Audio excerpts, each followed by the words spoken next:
He laughed at that, and glanced quickly toward the Dalton house.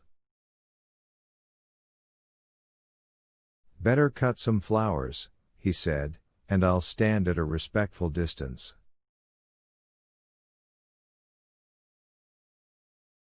"I don't think they can see us, but they might."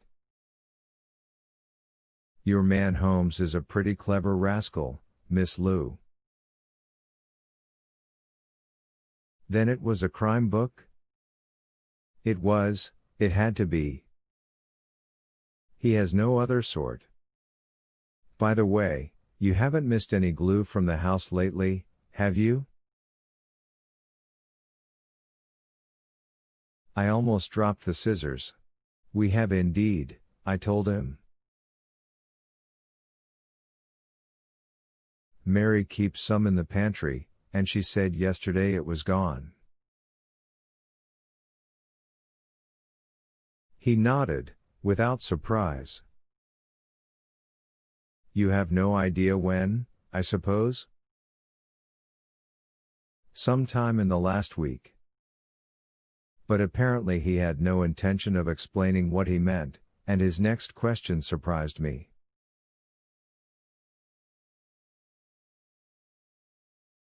"This Daniels, the street cleaner," he said. "He seems to have had a place back here where he burned his leaves, when he had too many of them."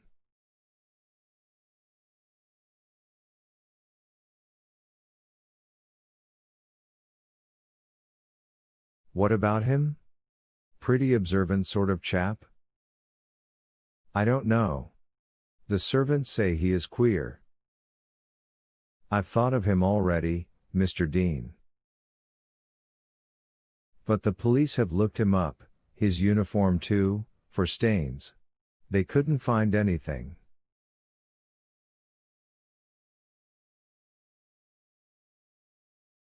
"Anyhow, Holmes burned the pages of that book in the garage, on the cement floor."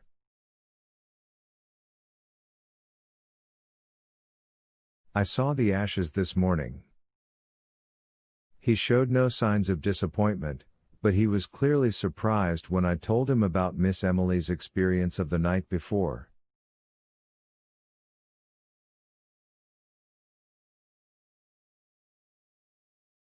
He listened in his usual intent manner. "They're after me," he repeated. "What did she mean by that, do you know?"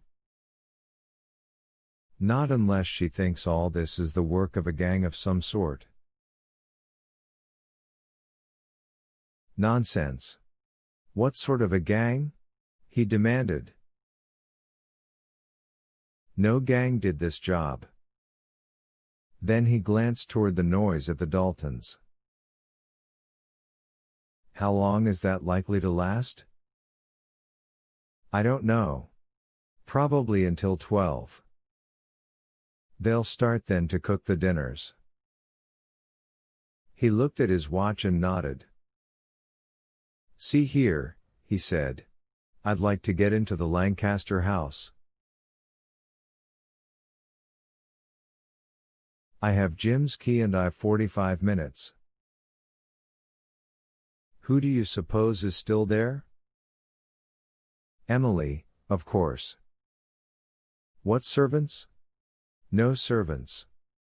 Peggy is out for the day and Jenny is off for church.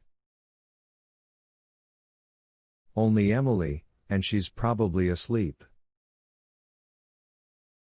He looked at me with admiration. "Just like that," he said. "The more I see of you all, the more I am filled with wonder at our criminal. Everything known to the smallest private detail, and yet. Well, are you ready to chance it?"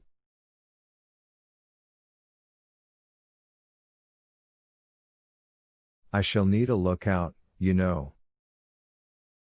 "I'll come, of course. But if you are working with the police, why not do it openly, Mr. Dean?" "Suppose Emily is awake?" "I'll take care of Emily."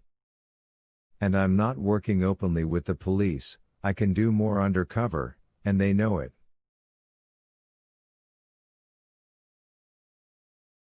I was uneasy, but the thing turned out to be simplicity itself. On any indication that the meeting at the Daltons was over, I was to ring the front doorbell as a warning.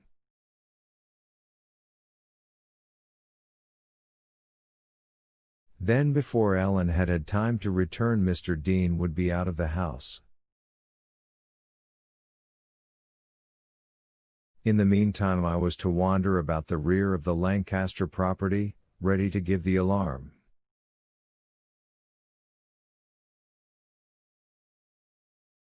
It worked perfectly,